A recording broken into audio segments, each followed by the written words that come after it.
이제 봉독해주신 누가복음 1장의 말씀은 마리아의 찬가라 불려지는 내용을 담고 있습니다. 마리아가 예수님을 잉태하고 불렀던 큰 기쁨의 노래입니다. 이 찬양의 내용은 한마디로 말하면 하나님이 누구시며 또 하나님이 어떻게 큰 일을 행하셨는가를 노래하고 있습니다. 마리아가 예수님을 잉태하는 과정에 있어서 이 마리아가 경험했던 하나님은 긍휼에 풍성하신 하나님이었습니다. 본문 누가복음 1장 50절에 긍휼하심이 두려워하는 자에게 대대로 이르는 도다라고 말씀을 하였고, 누가복음 1장 54절에도 그 종 이스라엘을 도우사 긍휼히 여기시고 기억하시되라고 말씀을 했습니다. 이 두 구절 속에서 반복되는 단어가 긍휼이라고 하는 단어인 것입니다. 오늘 이 시대를 살아가는 우리와 이 민족 가운데 가장 필요한 것은 하나님의 긍휼입니다. 긍휼이라고 하는 것은 비참함의 상태를 향해서 베풀어지는 하나님의 사랑을 말하고 있습니다. 은혜라고 하는 것은 우리가 죄 때문에 하나님 앞에 사랑받을 자격을 잃었지만 그럼에도 불구하고 우리들에게 베풀어지는 사랑을 말합니다. 이 은혜보다 긍휼이라는 단어가 훨씬 더 강도가 진한 그런 사랑의 단어라고 말할 수가 있겠습니다. 첫 번째 크리스마스에 마리아가 경험했던 하나님의 긍휼이 어떤 것이었는가를 묵상하고, 대림절 셋째 주일에 다시 오시는 주님을 기다리는 우리 모두에게도 이런 하나님의 긍휼이 풍성하게 나타나게 되기를 주님의 이름으로 축복합니다. 먼저 생각할 것은 마리아 선택에 나타난 하나님의 긍휼입니다. 마리아가 가진 자화상은 누가복음 1장 50절에 긍휼하심이 두려워하는 자에게 대대에 이르는도다라는 구절과 누가복음 1장 48절에 그 계집종의 비천함을 돌아보셨으며 라고 하는 이 두 구절을 통해서 발견하게 됩니다. 마리아는 비천한 계집종이라고 스스로를 고백했습니다. 이 말은 아주 낮은 신분, 낮은 상태를 나타내는 단어입니다. 열등감이 배어 있는 그런 고백이라고 말할 수가 있겠습니다. 당시 이스라엘의 도시들이 많이 있었지만 그 가운데서 가장 화려한 각광을 받는 곳이 예루살렘이었습니다.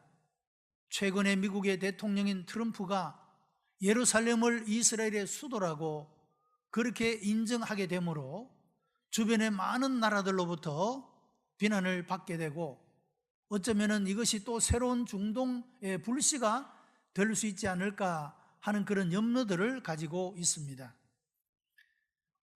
이와 같이 예루살렘은 오늘날에까지 온 세계의 주목을 받고 있는 그런 도시였다 할 수가 있습니다. 그러나 나사렛은 상대적으로 사람들에게 멸시를 받던 그런 곳입니다. 예수님 당시에 예수님을 비난하고 예수님을 혐오하는 단어 가운데 하나가 나사렛 예수라고 하는 곳입니다. 예수님의 제자였던 나다나엘이 그의 친구 빌립을 통하여 예수님을 소개받을 때 나사렛에서 무슨 선한 것이 나올 수가 있겠느냐고 비하했던, 그것도 그 당시에 일반적 사람들이 가졌던 통념이었다 말할 수가 있는 것입니다. 예루살렘에 비하여 나사렛은 참으로 비천한 곳, 유명한 사람이 나타날 수 없는 곳, 그런 곳으로 지칭되었다라고 하는 것입니다. 이와 같이 이 마리아는 자기 자신이 비천한 사람이라고, 비천한 계집종이라고 그렇게 고백을 하고, 또한 그가 두려워하고 있는 것은 결혼하지 않는 처녀가 잉태를 했다라고 하는 사실입니다. 이런 일은 지금도 비난을 받는 그런 일 가운데 속합니다마는 그 당시에는 목숨까지도 위협을 받을 수 있는 그런 일이었다고 하는 것입니다. 그런데 이러한 비천함과 두려움을 가지고 있음에도 불구하고 주님은 이 마리아에게 말씀하고 있습니다. 누가복음 1장 30절에 천사가 일러 가로되 마리아여 무수어 말라 내가 하나님께 은혜를 얻었느니라고 말씀을 했습니다. 천사는 마리아에게 이것은 내가 두려워해야 할 사건이 아니고 부끄러워해야 할 사건도 아니라 하나님의 은혜를 받은 것이라고 말씀하고 있습니다. 천사를 통해서 하나님 자신이 다가오시고 그 마음을 만져주시고 메시지를 주시는 그 순간 이 마리아는 하나님이 나를 얼마나 긍휼히 여겨주시는가를 깨닫고 감동하게 되었다고 하는 것입니다. 뿐만 아니라 자기 자신이 가지고 있던 비천함과 두려움에 대한 이 모든 열등감과 이 모든 두려움을 극복하게 되는 놀라운 은총의 그런 시간이 되어질 수가 있었습니다. 사랑하는 성도 여러분, 오늘 우리들에게도 이런 하나님의 긍휼이 필요로 합니다. 무한 경쟁의 시대 속에서 우리가 가지고 있는 열등감과 두려움이 우리 마음을 지배합니다. 그러나 우리가 한번 하나님의 은혜를, 이 하나님의 놀라운 긍휼을 경험하게 되면 우리의 삶은 몰라보게 달라지게 될 줄로 믿습니다. 마리아의 선택 속에 나타난 하나님의 긍휼이 크리스마스 사건에서 볼 수 있는 아름다운 교훈입니다. 여러분, 주님을 기다리는 이 대림절의 계절에 오늘도 예배하는 우리 모든 성도들에게 이렇게 하나님의 긍휼이 경험되어지는 귀한 은혜의 역사가 일어나게 되기를 주님의 이름으로 축복합니다. 두 번째는 이스라엘 민족의 선택 속에 나타난 하나님의 긍휼입니다. 마리아가 예수님을 잉태하는 그 시점에서 이스라엘 민족의 현실은 로마의 식민지로서 노예적인 그런 생활을 하고 있었습니다. 이스라엘은 역사적으로 많은 노예적인 생활을 경험했었습니다. 이집트에서 그들이 고통하고 그 고난 속에서 하나님께 부르짖을 때 하나님께서는 모세를 보내시어 그들을 구원하여 주셨습니다. 또한 이스라엘 백성들이 아수르와 바벨론의 포로로 끌려가서 고통을 하고 나라가 깨어지고 그들이 큰 어려움과 고통을 겪고 있었습니다. 하나님께서 왕의 마음을 움직여 그들을 포로 가운데서 고국으로 돌아오게 하셨고 하나님께서 놀라운 해방의 은혜를 베풀어 주신 모습을 볼 수가 있습니다. 이스라엘 백성들은 자존심이 강한 민족이었기 때문에 그들이 이와 같이 여러 모양으로 정복을 당하고 노예적인 생활을 했음에도 불구하고 그들은 우리는 자유인이고 이 노예의 속박에서 곧 벗어날 것이라고 믿고 있었습니다. 그리고 그들의 믿음대로 그들은 그 역사 속에서 그 억압 가운데서 하나님의 은혜로 구원을 받게 되고 그들이 자유를 성취한 모습을 볼 수가 있습니다. 그런데 지금 이스라엘을 장악하고 있는 이 로마라는 나라는 당시에 철의 제국이라고 불려졌습니다. 깨어지지도 않고 무너지지도 않고 무너뜨릴 수도 없는 그런 제국이 바로 로마 제국이었고 이 당시 이스라엘을 지배하고 있던 그런 제국이 로마였다라고 하는 것입니다. 이런 로마를 상대해서 그들이 자유와 해방을 얻는 일은 꿈조차 꿀 수 없는 성산이 없는 그런 일이었다고 하는 것입니다.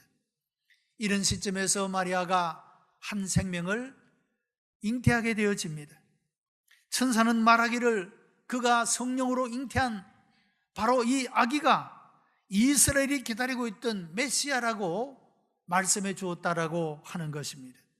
궁극적으로 본질적으로 그 백성에게 참된 평화와 자유와 해방과 구원을 줄 수 있는 메시아가 마리아를 통해서 탄생한다라고 하는 것입니다. 이 소식은 마리아 개인에게뿐만 아니라 이스라엘 온 민족들에게 큰 소망이 나타나는 순간이었습니다.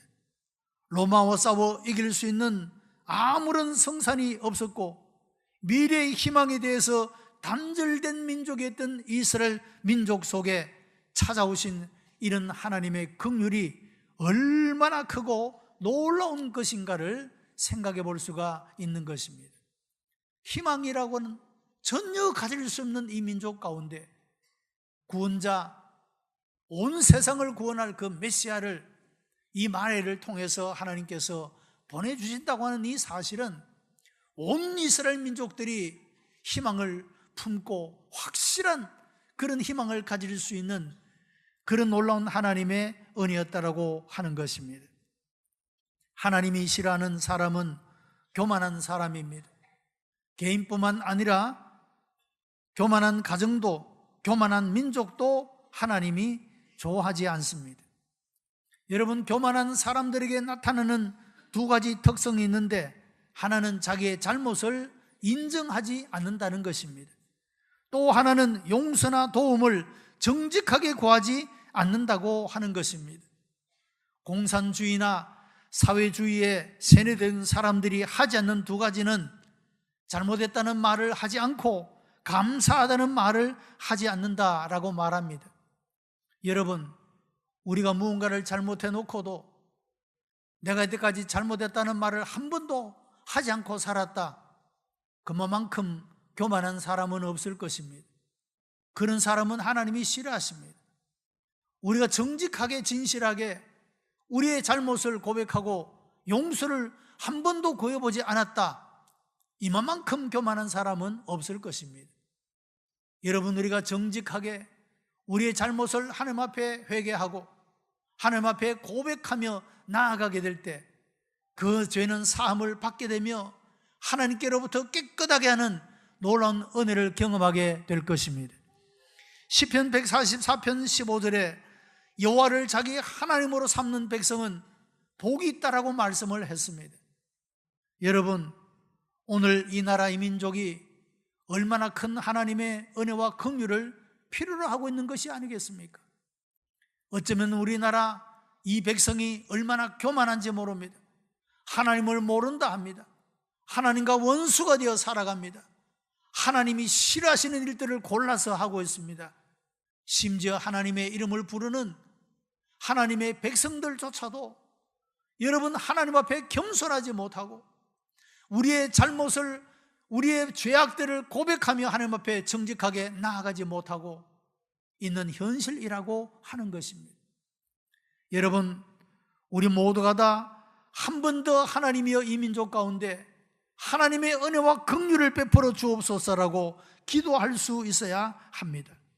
이 민족이 겸손하게 살아계신 주님 앞에 무릎 꿇고 하나님의 은혜를 간구할 수 있도록, 하나님의 긍휼을 간구하는 백성이 되어지도록, 그렇게 우리가 먼저 하나님 앞에 하나님의 긍휼을 구하는 자로 세워지게 되므로 이와 같이 낮아짐을 통하여 우리 자신에게와 우리 민족에게 소망이 일어나게 될 수가 있다라고 하는 것입니다.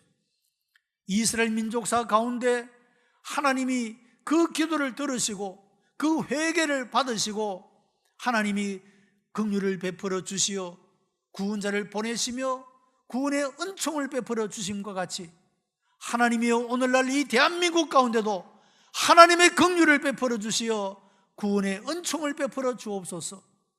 누가 하나님 앞에 이 민족을 하나님 앞에 올려드리는 자가 될 수가 있겠습니까? 하나님의 자녀 우리들만이 할 수 있는 일인 줄로 믿습니다. 하나님께서 이 나라 이 민족을 여러 위기 가운데서 구원하여 주시고 오늘의 이와 같은 큰 성장과 번영의 나라로 하나님이 세워주셨는데 이 민족이 교만하여 하나님을 저버리고 하나님의 은혜를 알지 못하고 하나님을 대적하며 하나님의 원수가 되어 살아가는 이 민족을 향하여 우리가 회개할 자인 줄 알고 하나님 앞에 회개하며 통곡하며 무릎을 꿇고 하나님의 긍휼을 구하게 될 때 이 민족은 다시 살아나는 소망의 민족이 될 줄로 믿습니다. 이스라엘 민족사 가운데 이와 같은 은혜와 긍휼을 역사하신 하나님이 오늘 우리 대한민국 가운데도 이런 은혜와 긍휼을 베풀어 주시기를 기도하는 이런 응답을 받는 우리 모든 성도가 되시기를 주님의 이름으로 축복합니다. 세 번째는 우리 자신의 선택에 나타난 하나님의 긍휼입니다. 우리 신앙생활의 출발은 하나님의 은혜와 긍휼입니다. 에베소 2장 8절에 너희가 그 은혜를 인하여 믿음으로 말미암아 구원을 얻었나니 이것은 너희에게서 난 것이 아니요 하나님의 선물이라고 했습니다. 은혜로 하나님의 구원이 우리에게 주어졌다는 이 놀라운 사실보다 앞서서 강조된 말씀이 있습니다. 그것은 에베소 2장 4절에 긍휼에 풍성하신 하나님이 우리를 사랑하신 그 큰 사랑을 인하여라는 말씀입니다. 여러분, 하나님의 은혜보다 앞서서 강조되어야 할 것은 하나님의 긍휼이라고 하는 것입니다. 우리를 사랑하신 그 큰 사랑 때문에 우리를 그대로 버려두지 않고 예수 그리스도를 보내셨고 우리가 그를 믿음으로 구원받아 하나님의 자녀가 될 수 있었다고 하는 것은 얼마나 놀라운 하나님의 은혜요 하나님의 긍휼인지 모르는 것입니다. 우리는 다 하나님의 은혜로 구원을 받은 하나님의 자녀입니다. 그런데 우리가 하나님의 자녀임에도 불구하고 우리의 삶은 그동안 얼마나 하나님을 실망시키며 주님 앞에 부끄러운 모습으로 인생을 살아왔는지 모릅니다. 하나님이 기뻐하시고 원하시는 그 뜻을 구하기보다 나 자신의 욕망과 욕심에 젖어 하나님 앞에 구할 때가 너무도 많았습니다. 우리는 말하기도 부끄러운 많은 죄악들을 하나님 앞에 저지르며 살아왔습니다. 우리 자신이 그러하고 우리의 가정이 그러하고 이 민족이 그러했습니다. 그럼에도 불구하고 하나님은 우리를 저버리지 않고 우리를 멸망시키지 않고 오늘 여기까지 살아오게 하신 그 이유는 바로 하나님의 긍휼 때문인 줄로 믿습니다. 이 민족이 이와 같이 하나님을 대적하며 살아가고 있음에도 불구하고 여전히 하나님이 이 민족을 사랑하시고 붙드시는 것도 하나님의 긍휼 때문인 줄로 믿습니다. 이런 하나님의 긍휼이 없으면 아무도 살아갈 수가 없고 어느 민족도 설 수가 없게 된다라고 하는 것입니다.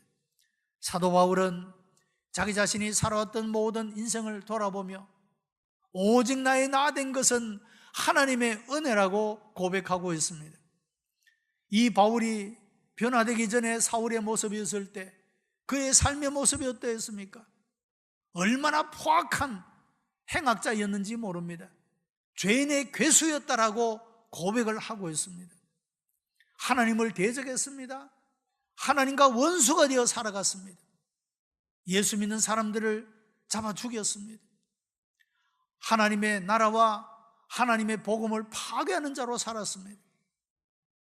이와 같은 사울을 하나님이 버리지 아니하시고 그에게 은혜를 베푸시고 그를 긍휼히 여기셔서 이제는 복음을 전하는 자로 예수님 때문에 목숨을 거는 자로 하나님이 세워주신 이 모든 사실을 생각할 때 바울은 이 모든 것이 다 하나님의 은혜였다라고 고백하고 있다는 것입니다. 여러분, 오늘 우리의 삶도 그렇지 않겠습니까? 오늘 우리가 여기까지 온 것, 오늘 내가 생명을 유지하며 살아가는 것, 우리의 죄악에도 불구하고 하나님이 버리지 않고 우리를 붙잡아 주시는 이 모든 것은 하나님의 은혜요 하나님의 긍휼 때문인 줄로 믿습니다. 우리가 이 크리스마스의 계절에 주님의 오심을 기다리는 이 은총의 계절 가운데 가장 필요로 하는 것은 바로 이와 같은 하나님의 긍휼히 여기심이라고 하는 것입니다. 성탄의 사건은 우리를 긍휼히 여겨 주셔서 하나님이 예수님을 보내주신 사건입니다. 대림절을 기념하는 절기에 이 성탄이 과거의 사건으로 끝나는 것이 아니라 다시 한번 주님, 우리와 우리 민족을 긍휼히 여겨 주셔서 기도하고 이런 긍휼로 임하시는 그런 하나님의 은총을 만나야 할 계절이라고 하는 것입니다. 사랑하는 성도 여러분, 열등감과 두려움이 많았던 한 소녀, 이 소녀에게 긍휼을 베풀어 주셨던 바로 그 주님이 오늘 우리의 주님이신 줄로 믿습니다. 그 주님을 향하여 감사하고 찬양할 수 있게 되기를 바랍니다.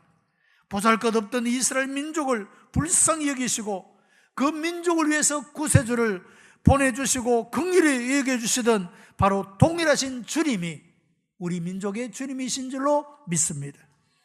이 역사의 주님이 되시어 우리나라 가운데 또한 긍휼을 베풀어 주시기를 기도할 수 있어야 합니다.